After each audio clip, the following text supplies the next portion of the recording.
নবম শ্রেণীর সুপ্রিয় শিক্ষার্থীবৃন্দ, তথ্য ও যোগাযোগ প্রযুক্তি বিষয়ক ক্লাসে তোমাদের সবাইকে স্বাগত জানাচ্ছি। আমি মোহাম্মদ মনিরুল ইসলাম, সহকারী অধ্যাপক, তথ্য ও যোগাযোগ প্রযুক্তি বিভাগ, engineering university, girls school and college. তো আমরা গত ক্লাসে, আমাদের প্রথম ক্লাস ছিল, তো সেই ক্লাসে আমরা কিছু বিষয় নিয়ে আলোচনা করেছি, যেমন আমাদের সিলেবাস কেমন হবে। এই সিলেবাসের উপর নিয়ে আমরা ইতিমধ্যে আলোচনা করেছি। তো আজকে আমাদের তথ্য ও যোগাযোগ প্রযুক্তির দ্বিতীয় ক্লাস। তো এই দ্বিতীয় ক্লাসে আমরা আজকে যে বিষয় নিয়ে আলোচনা করব সেটি হচ্ছে তথ্য ও যোগাযোগ প্রযুক্তির বিকাশের উল্লেখযোগ্য কিছু ব্যক্তিত্ব নিয়ে। তো এই প্রথম অধ্যায়ে আমাদের বেশ কিছু ইম্পর্ট্যান্ট বিষয় আছে, যেখান থেকে আমাদের পরীক্ষার মধ্যে অনেকগুলো এমসিকিউ কোশ্চেন আসে।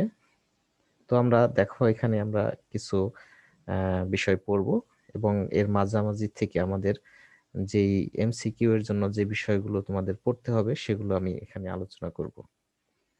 তো এখানে দেখো, তথ্য ও যোগাযোগ প্রযুক্তির আজকের বিকাশের পিছনে রয়েছে অনেক বিজ্ঞানী, মিশনারি, প্রকৌশলী এবং নির্মাতাদের অবদান।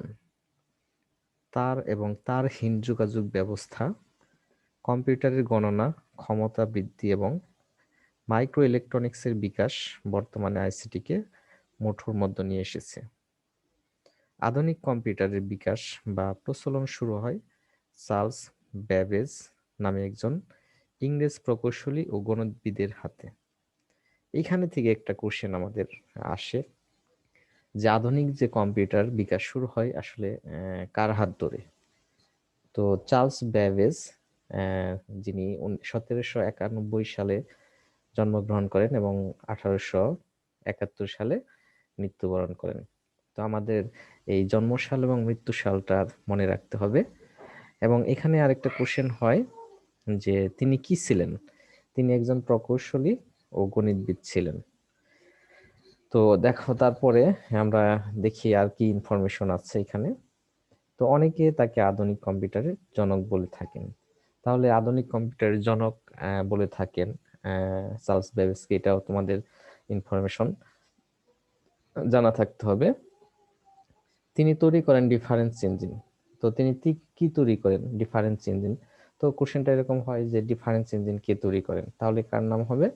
চার্লস বেবেজ ডিফারেন্স ইঞ্জিন তৈরি করেন।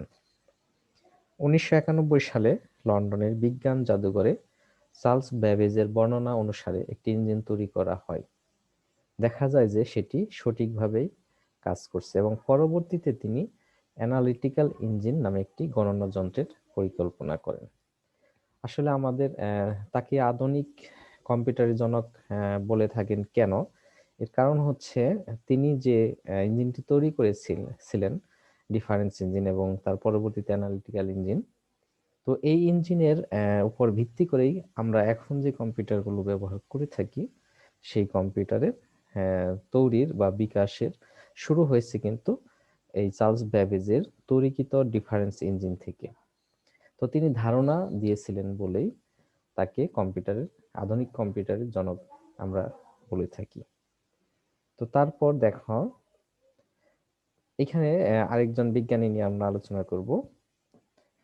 তবে গণনার কাজটি কিভাবে আরো কার্যকর করা যায় সেটি নিয়ে ভেবেছিলেন কবি লর্ড বায়রনের কন্যা অ্যাডা ল্যাভলেস। তার দেখো জন্মসাল 1815 থেকে 1852। ওকে। মায়ের কারণে অ্যাডা ছোটবেলা থেকেই বিজ্ঞান ও গণিতে আগ্রহী হয়ে ওঠেন। 1833 সালে চার্লস ব্যাবেজের সঙ্গে তার পরিচয় হলে তিনি ব্যাবেজের অ্যানালিটিক্যাল ইঞ্জিনকে কাজে লাগানোর জন্য প্রোগ্রামিং এর ধারণা সামনে নিয়ে আসেন। তো এখন দেখো, এখানে একটা বিষয়, তাহলে চার্লস ব্যাবেজের সাথে কিন্তু তার পরিচয় ছিল, আর তিনি হচ্ছে লর্ড বায়রনের কন্যা। তারপরে দেখি, এই কারণে অ্যাডা ল্যাভলাসকে প্রোগ্রামিং এর ধারণার প্রবর্তক হিসেবে সম্মানিত করা হয়। তো এখানে একটা ইম্পর্টেন্ট কোশ্চেন আসে, সেই কোশ্চেনটা হচ্ছে যে আধুনিক প্রোগ্রামিং এর জনক কে? তাহলে প্রোগ্রামিং এর জনক মূলত অ্যাডা ল্যাবলাস। এখন প্রোগ্রামিং কি, তো সেটা আমরা হচ্ছে একটু পরে আমরা আলোচনা করার চেষ্টা করব, বা আরো যখন তোমরা কলেজে উঠবা বা এইচএসসি তে পড়াশোনা করবা, সেখানে এটা নিয়ে বিস্তারিত একটা অধ্যায় আছে প্রোগ্রামিং নিয়ে। তো আমি কিছুটা ধারণা দেওয়ার চেষ্টা করি তাও। তো প্রোগ্রামিং হচ্ছে কম্পিউটারে আমরা যে অ্যাপস বা সফটওয়্যার দেখি, সেই সফটওয়্যার তৈরি করার যে নির্দেশনা তো দেওয়া হয়, সেই নির্দেশনাগুলোকে আমরা প্রোগ্রামিং বলে থাকি।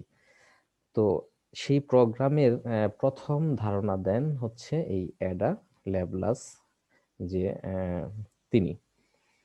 তো এখন দেখো, তারপরে আমরা পড়ছি 1842 সালে ব্যাবেজ তুরিন বিশ্ববিদ্যালয়ে তার ইঞ্জিন সম্পর্কে বক্তব্য দেন। কত সালে? 1842 সালে।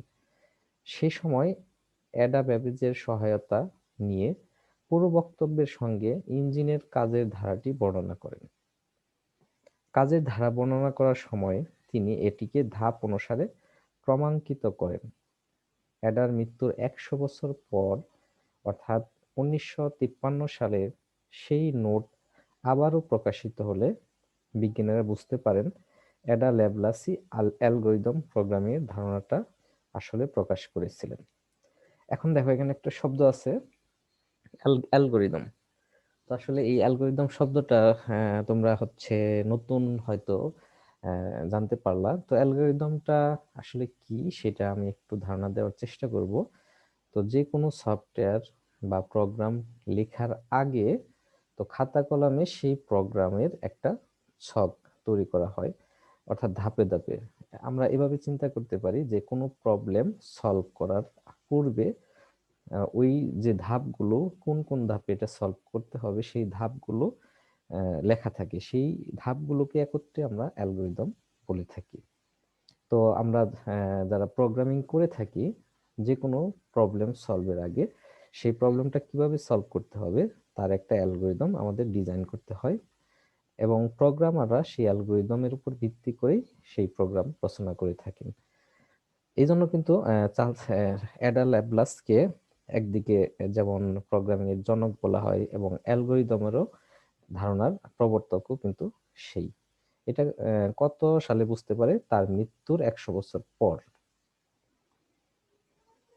তারপরে আমরা এখন দেখব ব্যাবেজ আর অ্যাডার এই কার্যক্রমের পাশাপাশি সেই সময়ে পদার্থবিজ্ঞানের গুরুত্বপূর্ণ অগ্রগতি সাধিত হয়।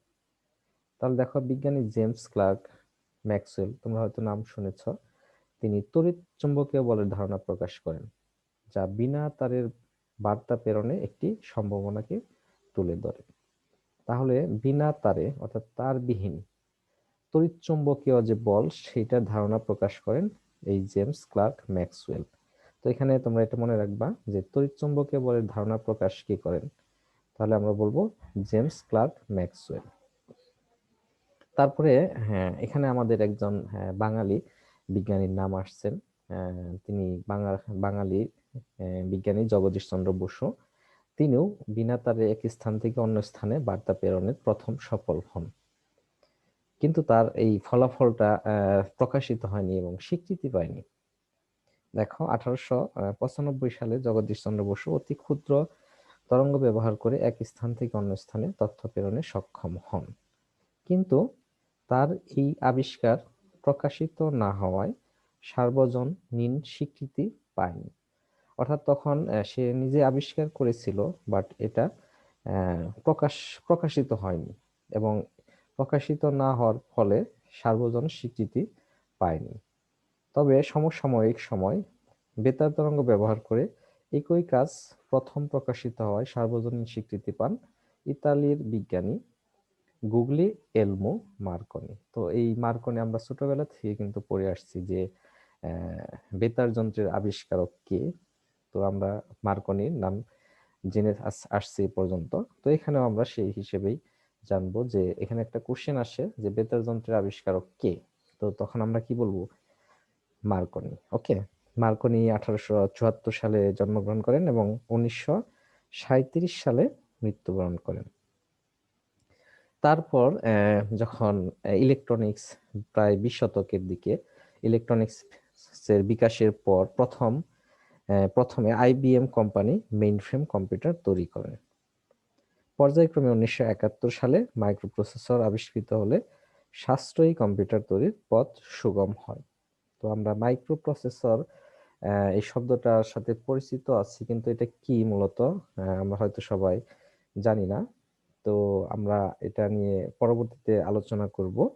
তো যখন 1971 সালে মাইক্রোপ্রসেসর তৈরি হয়, তখনই মূলত কম্পিউটারের ব্যাপক আকারে কম্পিউটার বিকশিত হয়।